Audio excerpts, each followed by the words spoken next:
I trust that you've taken time to read Ezekiel 38 and 39. If you haven't, I'm sure you'll want to after today's message. I'll not have time to read all the verses because I have a lot of things I would like to say to you at this particular time.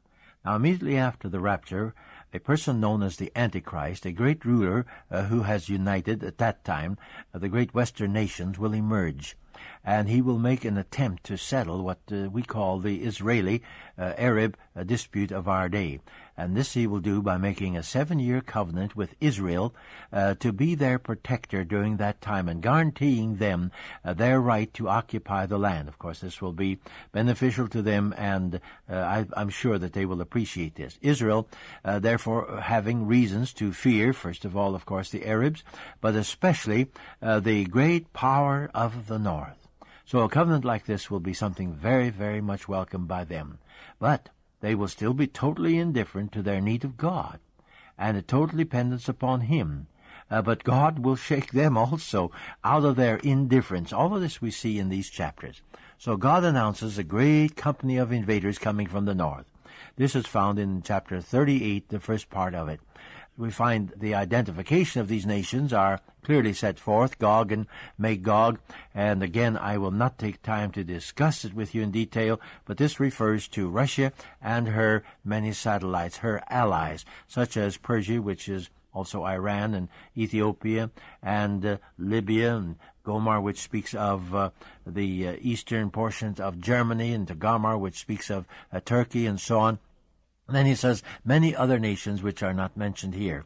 But when these will, the head of the western states will guarantee Israel their rights to the land, watch the Arab nations turn to the north for their help. And that's where this great northern nation comes into the picture at that time. Now in verse 4, he makes this statement, and I will turn you, this northern nation, will turn you around and put hooks in your jaws and bring you out from the with a whole army, horses and so on, he says, from the far north. And this word far north means the farthest north. Now, you just study geography and you'll note what nation that is. It cannot be anything else but the great nation of Russia and, of course, her satellites.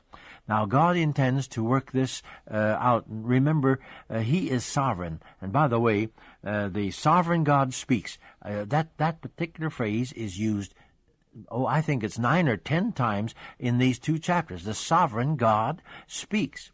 Now, He will bring the northern nations. Yes, why will He bring them? Well, He'll bring them down into Israel. That's what we saw in verse 4, by diverting them possibly from another planned program that they had. And I will turn thee back, He says. I'm going to do this. So, the invasion is described for us in verses 7, 8, and 9. Be ready, be prepared, he says, and gather all the hordes together and take command of them, for in the future years you will invade a land that has recovered from war, whose people were gathered from the many nations to the mountains of Israel, which had long been desolate, and they will be brought and have been brought out from the many nations, and now they live in their land safely. So the sovereign Lord begins to speak. Well, he says, prepare. And he brings them into, the people are in the land, and he's going to bring the northern nation down there.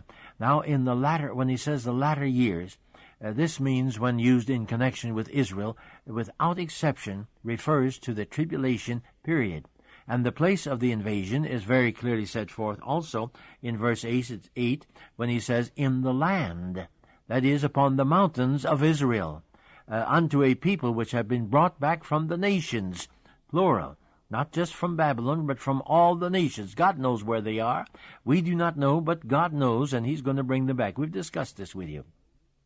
Then he says, they shall dwell safely in the land. That is, when they have security. So that time is not quite ripe as yet. Frankly, I think it's after the church is gone. And they will be have security and be without fear of possible invasion under the protection of the Antichrist at that time. But very suddenly, something is going to happen. And verse 9 speaks of that.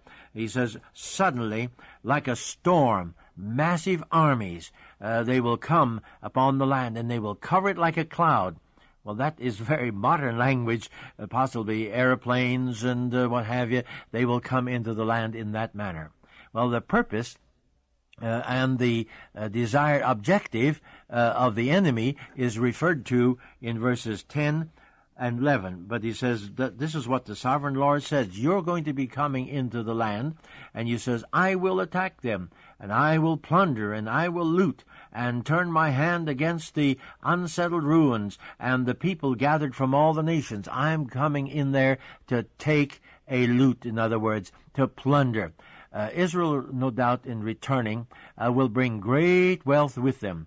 Isaiah 60, verse 5, speaks of this. And they will come in there with much wealth into the land. But more than that, even, the Dead Sea already has the greatest deposits of mineral wealth in the world today.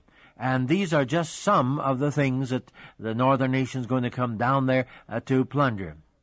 And so God has set time for this invasion. He says, when the people of Israel are at rest, when they feel safe and when they feel secure, and when they are especially not expecting an invasion, when they are relaxed under a protectorate, the Antichrist seemingly protecting them. And so he having made a 7-year covenant with them, and the 7-year covenant is in 2 parts. The first half will seem peaceful, an enlargement of the Antichrist and his nations, and so on.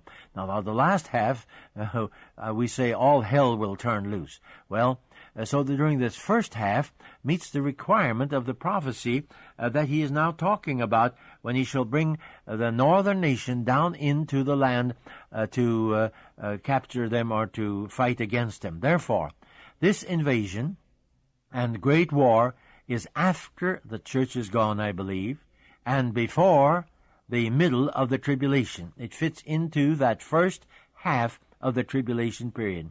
Now, God's real dealing with Israel, of course, will begin after the church is gone, I believe. Then verse 13 gives us some more information. Certain nations, Western nations, will oppose this invasion from the north. But seemingly they can do nothing more about it.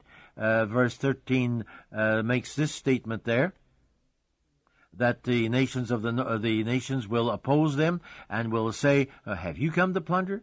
Have you come to gather your hoards and loot and so on, to carry off silver and to gold and so on? But they're powerless. They can't do anything about it.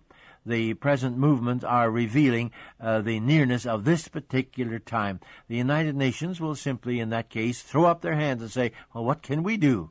Well, verse 16, God's intentions are very definitely revealed, and let me read them to you. And you will advance against my people Israel like a cloud that covers the land. In the days to come, O God, I will bring you against my land, so that the nations, get this, so that the nations may know me when I show myself holy through you before their very eyes. This is what the sovereign God has spoken. When my people are at rest. And so please note, my people, my land, God will bring honor upon his name, as in the land of Egypt, where we saw this at many years before this, but in a much lesser scale. Here, he's going to bring a worldwide attention to this whole situation. And this will also become the means to convince Israel that they need to be turning to their God. Well, the enemy there will be annihilated. The Lord himself will take charge. This is God's answer to godless, atheistic, the God of Gog of the North. Now, people are saying, why doesn't God do something about this? Why does he allow that terrible nation there to do what they're doing? God knows his time. God is waiting his time. God is never, what we say, in a hurry, but there will be a time when God is going to speak. He will speak through earthquakes in the land of Israel. And he says, I will summon the sword against Gog on all of my mountains, declares the sovereign God. Every man's sword will be against his brother. I will execute judgment upon him with plagues and bloodshed, and I will pour out down torrents of rain, hailstones, burning sulfur on him. That sounds like God's going to cause eruption of mountains and what have you. and his troops and on many nations that are coming together. And so I will show my greatness and my holiness, and I will make myself known in the sight of many nations. Then they will know that I am the Lord. This is what God speaks. Now we saw, as we read to this, God's order of things. First, most likely, a great earthquake. Then anarchy among the invading people. Then pestilence will come in, and natural disaster of all kind. And the shaking will affect all nations, he says. Then men will be thrown into confusion, resulting in mutiny and civil strife and panic and total distress and devastation and self-destruction. They will need no real help from the 10 Western nations there. This sounds like atomic warfare to me, as far as I'm concerned. God says this is what's going to happen. Terrible the way they're going to turn at each other. Now, the details of this vast visitation of God's wrath upon atheistic, godless Gog and Magog is given in chapter 39. Now, don't fool yourself. God's not just going to sit back and let the nations altogether take charge. God has a plan. God has a program. God has a reason to why he is waiting as long as he is waiting. We may not have patience, but God knows the end from the beginning. And that's why we need not become frustrated and wondering, why doesn't God speak? God still has a program for the church. He still has a program for you. He still has a program for me. Are we fulfilling God's plan, God's program for us, the preaching of the gospel to the ends of the earth? This is what God plans. This is what God's program is for now. And he says we shall preach the gospel to the ends of the earth. And so God is preparing. Then God is preparing his people, the people of Israel. We've already been seeing for a number of decades now, they begin to gather back into their land. And we have seen them being established as a nation. And they are finding their place in the world. And some of the nations of the world are favoring them, and some are very strongly against them. All of this is part of God's great program. Well, the enemy that's coming down from the north will depend upon its great strength. It speaks here in chapter 38 and verse 9, great hordes that will be coming down. Great masses of people. And also we'll see a threefold description of the destruction and the overthrow. This we see in chapter 39 further. The godless nations always fail to take God into account. They fail to see that God is in charge. The sovereign God, as I said, is the word and the language used at least 10 times in these 2 chapters. Well, God's judgment upon Gog is thus described in chapter 39. First of all, we read in verse 2, and he says, Thou son, prophesy against Gog and Magog. This is what the sovereign God has to say. I will turn you around. I will drag you along. I will bring you from the far north and send you against the mountains of Israel. This is the beginning of it. Compulsion. I will lead you. I will bring you there. And in another place he says, when you are there, and when I will bring upon you all this earthquake and confusion and mutiny and so on, and men slaying men, the army against itself, 5/6, or approximately 85% of the great northern hordes, and there will be hundreds of thousands of them, I'm sure. They will come down, and he says, I will destroy them in the land. Their weapons will be absolutely useless. He says, I will take their land, their weapons, and they will just not be able to use them. I will bring fire upon the land.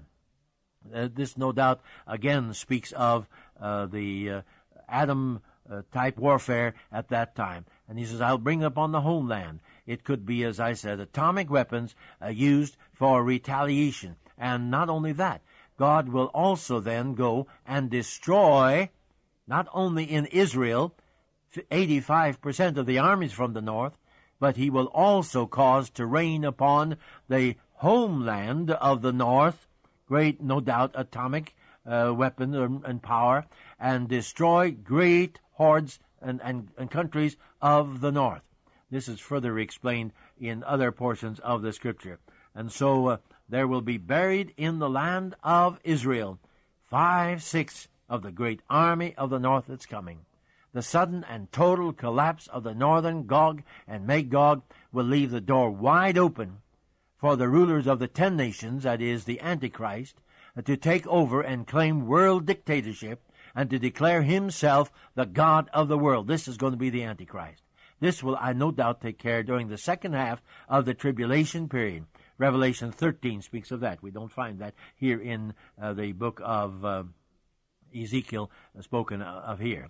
This, in turn, arouses the east, and so all the nations of the east will come, and also to Israel for a showdown. And the 19th chapter of the book of Revelation describes the end of all of that. A great conversion of multitudes at that particular time. Many in Israel will turn to God and will learn to believe, and many of all tongues and many of all nations. Thus Israel will be totally restored at that particular time. This is in the 39th chapter. Read it more carefully again. The whole house of Israel will be restored, and God will be totally vindicated at that time, and all who denied God shall be judged at that time and will be wiped out. God's final judgment is final, and there's nothing more man can do about it. Thank you for listening to Back to the Bible. Join us again tomorrow. God bless you.